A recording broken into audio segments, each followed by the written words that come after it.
Welcome back to part 2 of the revision videos on how to prepare for Foundational Catholic Theology. If you've watched the first video, what is in front of you should be fairly familiar in that I've gone through the Origins of Evil section and I've, within my list, written down all of the key points, sources of wisdom and ideas that I need to include. What I'm now going to do, having gone back through it and made sure that I know everything that I should do, that I've got no gaps, that there's nothing on this list that I'm not comfortable with, I'm now going to start to add detail. So in the space below me here, I'm going to come back to all of these things. So when I'm talking about free will, and again, if you've got a little code that works for you, use it, because ultimately these are going to be your revision notes. They're not going to be anybody else's. So if I'm going to talk about free will, I'm going to make sure that it's the ability to decide our actions. And because I've done my revision, I know that it is God-given to allow humans, to allow us to freely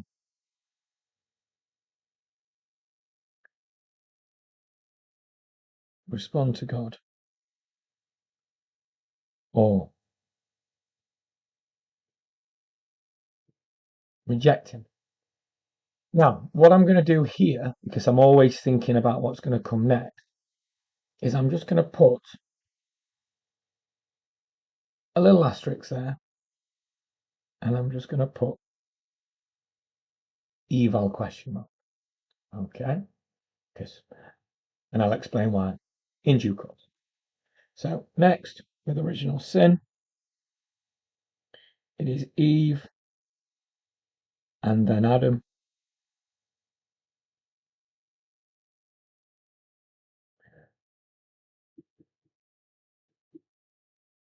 Acting against God's command.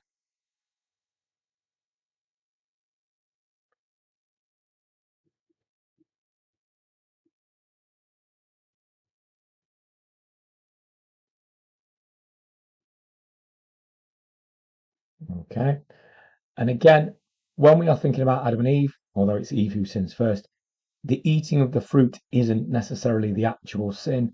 The actual sin is their disobeying of God's command. So when you're thinking about it from an exam point of view, if you're wanting to show that examiner that you have got a really top end understanding, don't just bang on about them eating an apple, because number one, it doesn't say anything about it being an apple in scripture, and that the eating of the fruit is actually secondary to the fact that they disobeyed God and listened to the devil. Okay. Then got the fall, which is then sin becomes part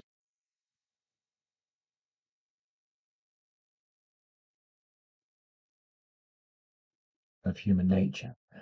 So the big issue with the fall is that once Adam and Eve sin, they become aware that they can counteract God's commands, that they can ignore God's commands, and that they can actually go and do the opposite. It's a little bit like if you open a tube of Pringles. If that tube of Pringles stays shut, you're not going to eat any.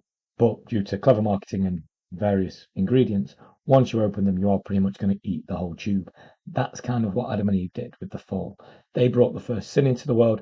From that point onwards, humanity knew we could sin. And the more we knew we could sin, the more we sinned. And then the more we sin, the more we know we can sin. And the more we can sin. And I could keep going on for a while with that, but I'm not going to. So I've made sure that I can explain all of these, and I know that they are distinctly different. That free will is not original sin is not the fall. And again, that's going to come in really handy later on.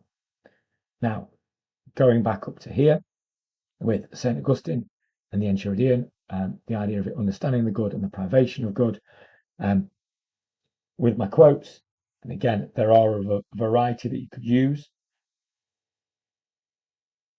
Not necessarily going to write them down, because you can go away and write them down in your own time. But to quote, for what is that which we call evil but the absence of good? So that would cover the privation one quite happily. So again, there is a variety of quotes within Enchiridion. You can go and you can use the textbook, the revision guide, the work done in class. You could even go and Google it. But remember that when we're looking at sources of wisdom, when we're looking at quotes, you don't necessarily need to be writing out the entire document. And if anything, I would actively discourage you from doing that, particularly if it's an evaluation question, because yes, the exam board need a quote, a source of wisdom, but they want to see you using that as a tool of evaluation, not showing off the fact that you have memorized the entire chapter of the Enchiridion. So I've got that covered. I'm quite happy with that. I've got my quotes up my sleeve. So I can essentially take that off. Now, at this point, I need to start to think about, well, what questions are they going to ask? So I've started to think about evaluation here.